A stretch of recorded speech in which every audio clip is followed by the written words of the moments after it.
The town of Willow Creek was quiet, a place where people trusted their neighbors and left their doors unlocked at night. It was a small American town with one main street, a handful of businesses, and a sheriff's office that stood at the center of everything. Sheriff William Tate had been the law in Willow Creek for over a decade. Respected by the people and feared by criminals, he was a man known for keeping order. His wife, Marlene, was a woman of strong will and sharp tongue, feared just as much as her husband in her own way. Their home sat on the outskirts of town, a two-story farmhouse surrounded by open fields and dense woods. It was the kind of place that looked peaceful from the outside, but inside, darkness lurked. Marlene had taken in her 16-year-old niece, Lily, after the girl's parents died in a car crash. What seemed like an act of kindness was anything but. Marlene resented the girl's presence, especially when she noticed the way William looked at her. Lily was young, innocent, and unaware of the storm that was brewing inside her aunt. One day, the sheriff came back home from work to pick up a file he had been working on the night before. When he was heading out, he heard a noise in the kitchen. When he stepped in, he saw Lily. Then, his wife had gone out for a volunteering outing, and Lily did not go to school. The sheriff saw this as an opportunity, as he had been looking at Lily for some time now, thinking she was all grown up. Without thinking about the danger, he pounced on her and forcefully had his way. When he was done, he told her not to speak to anyone about it, including her aunt. Marlene had always been jealous, but she had never acted on it before. She was used to hearing whispers about her husband's affairs, but she never had proof. This time, she didn't need proof. The truth was staring her in the face. Lily was pregnant. The girl tried to keep it a secret, but the signs were there. Her body changed, her appetite grew, and one morning, Marlene found the positive test hidden in the trash. Rage filled her like never before. The betrayal cut deeper than anything she had ever felt. She waited for William to leave for work before confronting Lily. What began as a screaming match turned into violence. Marlene's hands struck the girl again and again. The rage blinded her. By the time she stopped, Lily was no longer breathing. Panic set in. She had gone too far. There was no way to take back what she had done. When William came home, she told him everything. He stood in silence for a long time, then nodded. They couldn't let this get out. His reputation, his job, and their entire life would be ruined. He took charge, wrapping the girl's body in a blanket and carrying her out to the truck. They drove deep into the woods and buried her where no one would ever find her. Days passed and no one asked about Lily. The townspeople believed she had run away. Marlene spread the lie herself, saying the girl had been troubled since her parents died. People accepted the story without question. But Sheriff Tate knew better than to assume a secret like this could stay buried forever. 1 week later, a seasoned detective named Frank Calloway arrived in Willow Creek.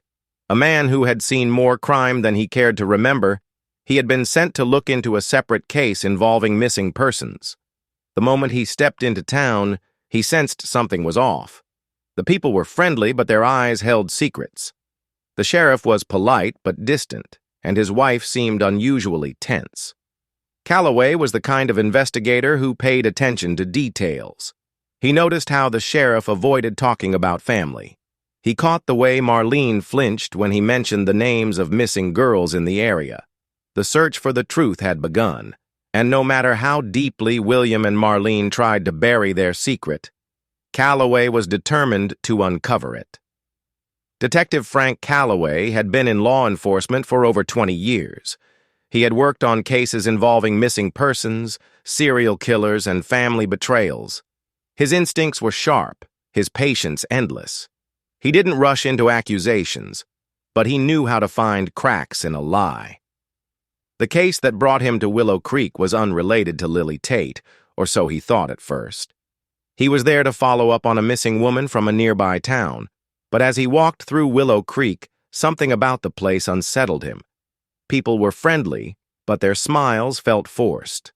The sheriff was helpful, but something about him didn't sit right. Then there was Marlene Tate. Calloway met her on his second day in town. She was polite, but her eyes carried something beneath the surface, something close to fear. She avoided eye contact, fidgeted with her hands, and answered questions too quickly. When he asked about her family, she only mentioned her husband. That struck him as odd. A woman like her should have children or relatives nearby. Later that day, he stopped by the sheriff's office to gather information. The sheriff had already pulled reports for him regarding his missing persons case, but Calloway was more interested in the town itself. He asked about any recent disappearances, arrests, or suspicious activity. Sheriff Tate leaned back in his chair, arms crossed. "We don't get much trouble here," he said. "Small town, good people." Calloway nodded. He scanned the papers in front of him, pretending to focus on his main case, but his eyes kept drifting back to one name: Lily Tate. A missing persons report had been filed a week ago. The details were vague, no sign of struggle, no note left behind, just a teenage girl who supposedly ran away. "Anything on this?" Calloway asked, tapping Lily's file. Tate barely glanced at it. "Family matters," he said. "My wife's niece. She was troubled after her parents passed. One night she packed up and left. We put out a notice, but I doubt she wants to be found." Calloway studied the sheriff's face. The man was calm, too calm. Most families were desperate when a child went missing, even troubled ones. They posted flyers, called relatives, and begged for help. Tate seemed indifferent. Marlene hadn't even mentioned Lily earlier. Something was off. That evening, Calloway visited the local diner, striking up conversations with the townspeople. He asked about Lily, pretending to be curious. Most people repeated the same story. The girl had been distant, quiet, and seemed unhappy living with her aunt and uncle. No one seemed surprised that she had left, except for one person. An elderly waitress who had lived in Willow Creek all her life lowered her voice as she spoke. "That girl never said much, but I saw the way Marlene treated her. Always snapping at her, always watching her like a hawk. It wasn't right." Calloway nodded, taking in the information. If Lily had run away, why hadn't she reached out to a friend? Why hadn't she been seen in any nearby towns? He had seen cases like this before. Cases where the family knew more than they admitted. The next morning, he made a decision. He would investigate Lily's disappearance, even if no one else in town seemed to care. He had a feeling there was more to the story, and he wasn't the type to ignore his instincts. Sheriff Tate and his wife thought they had buried the truth. Calloway was about to dig it up. Detective Frank Calloway woke early the next morning, his mind focused on Lily Tate. A runaway case in a small town wasn't unusual, but this one didn't feel right. Something about the sheriff's reaction, Marlene's nervous energy, and the way the townspeople spoke about Lily left him with more questions than answers. He started with the basics, retracing the girl's last known steps. According to the missing person report, Lily had last been seen at home a week ago. The report claimed she left on foot with a backpack and a few belongings. No one saw her go, and no one reported hearing a vehicle pick her up. That was strange. In a small town like Willow Creek, people notice things. If Lily had run away, someone should have seen something. Calloway decided to visit the Tate house. He had no official reason to suspect foul play, but he knew how to ask questions without raising alarms. When he pulled into the driveway, Marlene was outside hanging laundry. She stiffened when she saw him. She forced a polite smile, but her hands trembled slightly as she adjusted a bedsheet on the line. Calloway took note of every detail, the dark circles under her eyes, the way she avoided looking directly at him. He introduced himself, playing the part of a detective casually gathering information. He asked simple questions. When was the last time she saw Lily? Did the girl take anything of value? Had she ever talked about running away before? Marlene answered, but her words felt rehearsed. She left in the middle of the night, took some clothes, a little cash. We thought she'd come back in a few days, but she never did." Calloway nodded, but inside, alarms were ringing. If Lily had taken money, where did she get it? A 16-year-old wouldn't have much saved, and there was no mention of her stealing from the house. A runaway would have needed food, supplies, and maybe even a ride. Yet no one had seen her at the gas station, the bus stop, or any nearby town. He casually asked if he could take a look at Lily's room. Marlene hesitated. "There's nothing there," she said quickly. "We already cleaned it out." That was another red flag. A week wasn't long enough for most families to clear out a missing child's belongings. Many kept their rooms untouched, hoping for their return. The idea that the Tates had already erased Lily's presence made Calloway even more suspicious. Marlene led him inside, but the room was just as she described. Empty. The walls were bare, the closet held only a few forgotten hangers, and the bed was stripped down to the mattress. It looked more like a storage space than a teenager's bedroom. Calloway noticed the carpet near the bed looked cleaner than the rest of the room. He had seen this before, people trying to scrub away evidence. The fibers looked slightly worn, as if something had been dragged across them. Marlene watched him closely. "We were going to turn it into a guest room," she said, her voice tight. He nodded, pretending not to notice her discomfort. "Mind if I take a quick look outside?" "Just want to cover all possibilities?" She hesitated again, but then forced another smile. "Of course." Calloway stepped out onto the back porch and surveyed the land. The house sat on a large stretch of property bordered by woods. A dirt path led from the backyard into the trees. Something caught his eye. Near the edge of the woods, the ground looked disturbed. The grass had been flattened, and the soil appeared darker in patches. His gut told him it wasn't natural. Before he could investigate further, Sheriff Tate's truck pulled up the driveway. The man stepped out, his face unreadable.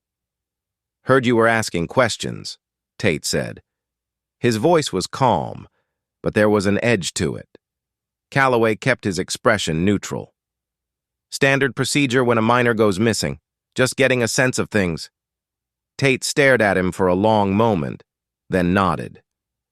"Well, let me know if you find anything." Calloway could tell he was being warned. But he had been in this line of work long enough to know one thing. People who had nothing to hide didn't act this way. As he left the Tate property, he knew one thing for sure. Lily Tate hadn't run away. Now he just had to prove it. He left the Tate property with more questions than answers, but one thing was clear. Lily Tate hadn't run away. Her bedroom had been scrubbed clean, the carpet worn from what looked like excessive cleaning or movement, and the backyard showed signs of disturbed ground. The sheriff and his wife were hiding something, and Calloway was determined to find out what. Back in town, he stopped by the records office. He needed to know more about the Tate household. The records clerk, an older woman named Mrs. Callahan, recognized him immediately. Small towns worked that way. Word traveled fast. She greeted him warmly and asked what he was looking for. Calloway kept it simple. "Just gathering some background information on local missing persons cases. You mind pulling anything on Lily Tate?" Mrs. Callahan didn't hesitate. "Poor girl," she said as she searched the files. "Never seemed happy here. I don't know why Marlene even took her in." Calloway took note of her words. "What do you mean?" The woman lowered her voice. "Marlene never wanted kids. Everyone knew that. But when Lily's parents died, William insisted they take her in. He said it was the right thing to do. Marlene never had much patience for her, though." She handed Calloway a copy of Lily's birth records and school records. He scanned the papers, noting her grades. Average, no signs of trouble. But one thing stood out. Lily had missed several days of school in the months leading up to her disappearance. "Did anyone report anything unusual before she went missing?" he asked. Mrs. Callahan shook her head. Not officially, but you know how small towns are. People talk. Some folks say Marlene and Lily didn't get along, and some say— She hesitated. Calloway leaned in. Say what? Mrs. Callahan sighed. That Lily was pregnant. That was the confirmation Calloway had been waiting for. He had suspected it from the way Marlene had acted, but hearing it from someone else solidified his theory. Did she ever go to the doctor? He asked. Mrs. Callahan frowned and flipped through more papers. Not that I can see here, but you might want to check with Dr. Evans at the clinic. If she was pregnant, he would have known. Calloway thanked her and made his way to the Willow Creek Medical Clinic. Dr. Evans was the town's only physician, an older man who had been treating the residents for decades. Calloway introduced himself and asked about Lily. Dr. Evans took a deep breath. I can't discuss patient records without consent, he said. Calloway expected that response, but he also knew how to push just enough without crossing the line. I understand, Doc, but I'm not here to dig into just any case. Lily is missing. If she was pregnant, it might help me find out what happened to her. Dr. Evans hesitated before finally nodding. Lily came to see me about a month before she disappeared. She was scared. She hadn't told anyone, but she was about 8 weeks pregnant. Calloway's gut tightened. Did she say who the father was? Dr. Evans shook his head. No, but she was terrified of someone finding out. I told her she had options, but she left in a hurry. I never saw her again. That was enough. Calloway didn't need Lily to say the name. He had a strong suspicion already. William Tate. The timing fit. If Lily had been 8 weeks pregnant when she visited the doctor, she would have been close to 3 months along when she disappeared. That explained Marlene's rage and why the room had been cleaned out so fast. Lily hadn't run away. She had been silenced. Calloway knew he had to move carefully. Accusing the sheriff of something this dark without proof could backfire. He needed hard evidence, something undeniable. His mind returned to the backyard, where the ground had looked disturbed. He had seen enough crime scenes to recognize a poorly covered grave. If Lily was buried there, it would be the proof he needed. But he couldn't just dig up the land without cause. He needed a warrant, and for that, he needed something stronger than suspicion. As he left the clinic, he knew his next move. He had to find someone who had seen or heard something, someone who knew the truth but had been too scared to speak. The detective knew he was close to uncovering the truth. Lily Tate hadn't run away. She had been silenced. The sheriff and his wife had gone to great lengths to cover their tracks, but secrets never stayed buried for long. To get a warrant, Calloway needed stronger evidence. Suspicion wasn't enough. He needed someone who had seen or heard something, someone willing to talk. He decided to speak with the people who had the closest view of the Tate household, their neighbors. The house closest to the Tates belonged to an elderly woman named Helen Grayson. She had lived in Willow Creek for over 40 years and had a reputation for keeping an eye on everything. Calloway approached her home, knocked on the door, and waited. After a moment, she opened it slightly, peering out at him. He introduced himself, keeping his tone light.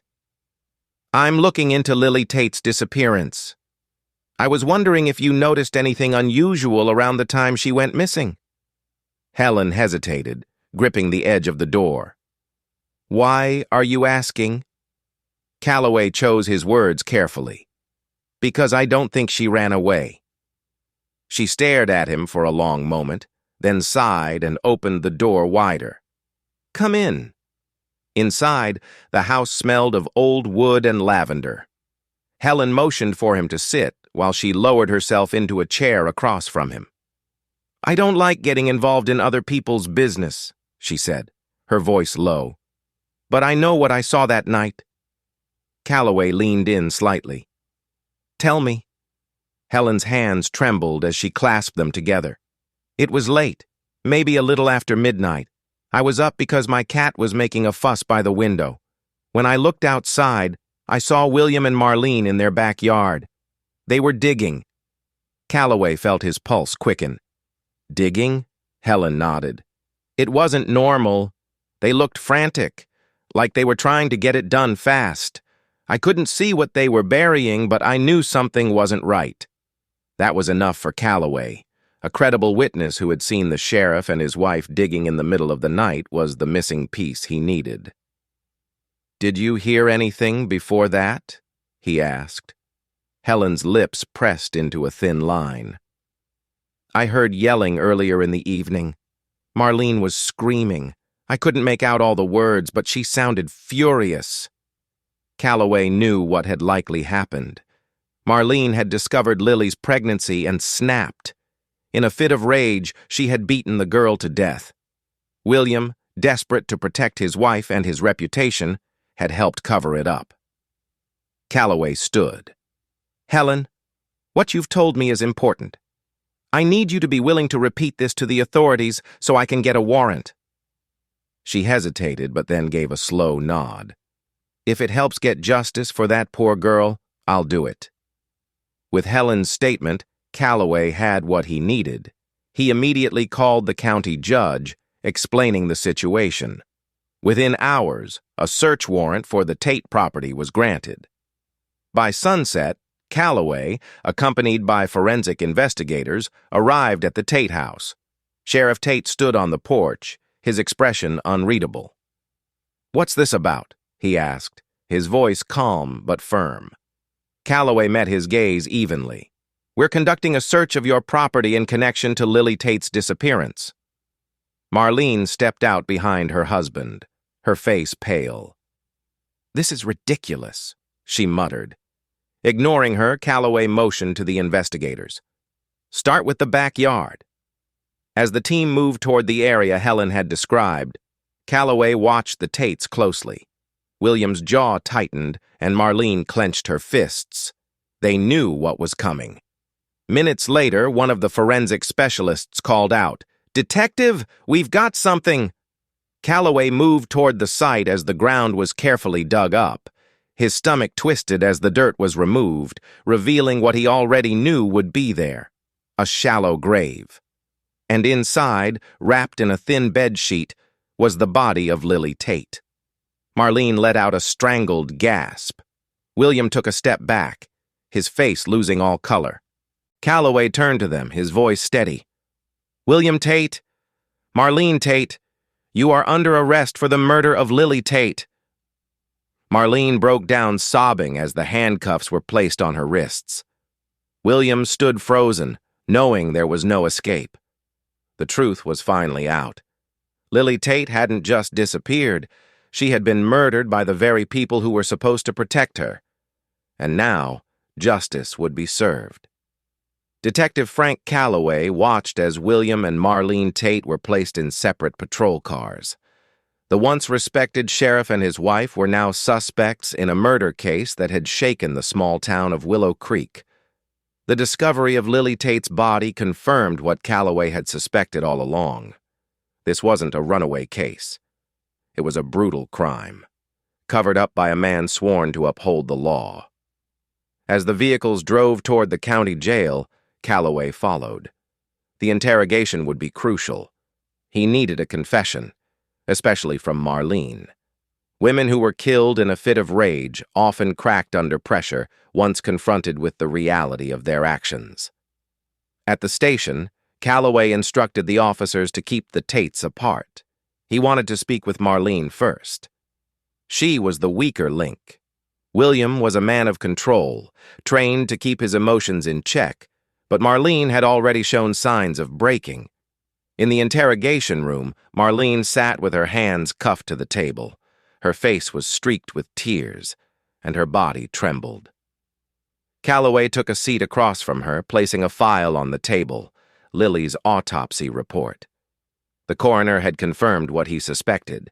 Lily had died from severe blunt force trauma. The bruising on her arms and torso suggested she had been beaten violently before succumbing to her injuries. Calloway opened the file slowly, letting the silence weigh on Marlene. She shifted uncomfortably, avoiding his gaze. "You know why you're here," he said, his voice calm. "Lily didn't run away. We found her body in your backyard." It's over, Marlene. Her lips quivered, but she remained silent. Calloway leaned forward. Tell me what happened. I already know she was pregnant. Marlene flinched, her breathing uneven. I didn't mean to, she whispered. Calloway let the words sink in. He knew she was close. Tell me how it happened. Marlene's face twisted with pain. I was so angry, she choked out.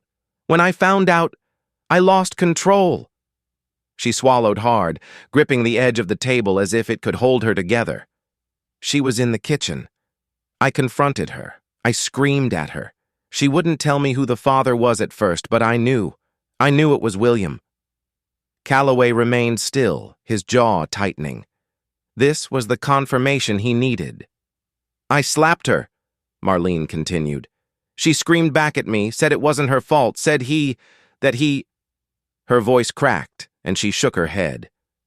I couldn't listen to her lies.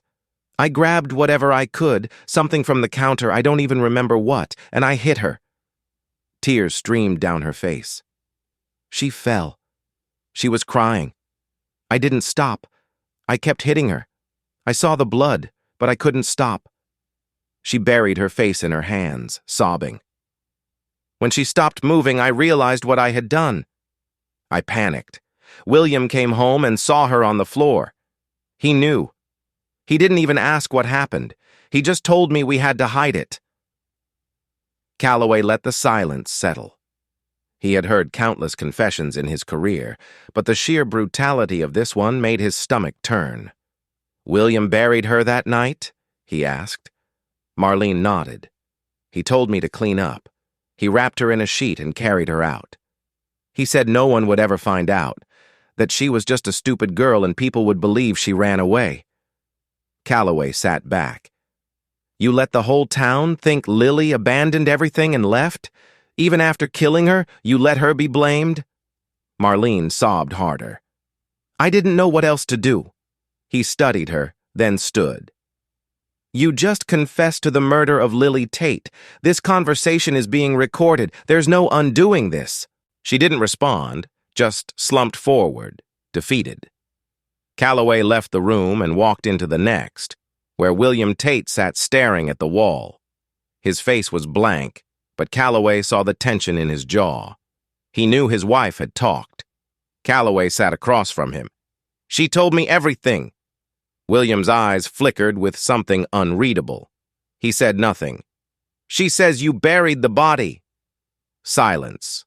Calloway leaned in. You were the sheriff, William. You took an oath to protect people. Instead, you helped cover up the murder of a 16-year-old girl, your own niece. Still, William didn't speak. Calloway exhaled. Marlene is going to prison for murder. And you? You're going down for covering it up. William clenched his fists, but remained silent. Calloway knew he wouldn't talk. Men like him didn't admit to their sins, but it didn't matter. Calloway had the body. He had Marlene's confession. He had the proof he needed. The case was closed. Lily Tate's story would no longer be one of a runaway girl. It would be the truth, a girl murdered in cold blood by the people who should have protected her. And now, justice was coming for them both. Detective Frank Calloway stood outside the county courthouse as reporters gathered, their cameras flashing. The news of Sheriff William Tate's arrest had sent shockwaves through Willow Creek. A man who once upheld the law was now at the center of a murder case. His wife Marlene had confessed to the brutal killing of Lily Tate, and now the entire town wanted justice. The trial moved quickly. The evidence was overwhelming. Lily's body, buried in the Tates' backyard, told the story of her violent death. The autopsy confirmed that she had suffered multiple blunt force trauma injuries, consistent with a beating. Blood residue had been found in the kitchen, despite Marlene's attempt to scrub it clean. And most damning of all, her confession, recorded in the interrogation room, played for the courtroom. The prosecution painted a clear picture. Marlene Tate had discovered that Lily was pregnant with her husband's child. In a fit of rage, she attacked the girl, beating her, until she lay lifeless on the kitchen floor. Instead of reporting the crime, William Tate had chosen to cover it up, burying the body and spreading the lie that Lily had run away. Marlene's defense attorney argued that she had acted in the heat of the moment, but the jury wasn't swayed. Her own words sealed her fate. The trial lasted 3 weeks. When the verdict came, the courtroom was silent. The judge's voice echoed through the room. "Marlene Tate, you are found guilty of second-degree murder. You are sentenced to life in prison without the possibility of parole." A gasp rippled through the crowd. Marlene sobbed, but there was no sympathy in the courtroom. She had murdered a 16-year-old girl in cold blood. William Tate's verdict followed soon after. Though he had not committed the murder, he had obstructed justice, tampered with evidence, and knowingly hid a crime. The jury found him guilty of accessory to murder and abuse of power. His sentence, 25 years in federal prison. When the judge struck the gavel, it was over. The Tates had lost everything: their home, their reputation, their freedom. Outside the courthouse, the people of Willow Creek gathered, whispering about the scandal that had rocked their town. The sheriff they had once trusted had betrayed them in the worst way. Detective Calloway stood back, watching as the prison transport vans took Marlene and William away. The case was closed, but he felt no victory. There was no real justice for Lily Tate. Nothing could bring back her stolen life. He walked back to his car, looking at the dark sky above. Another case was solved. Another truth was uncovered. But the weight of it never got lighter. With a deep breath, he started the engine and drove away, leaving the past behind. Justice had been served, but the scars of the crime would never fade. Thank you for listening to True Crime Pulse. Share your thoughts on the story, like and subscribe to the channel. Until the next episode, stay vigilant.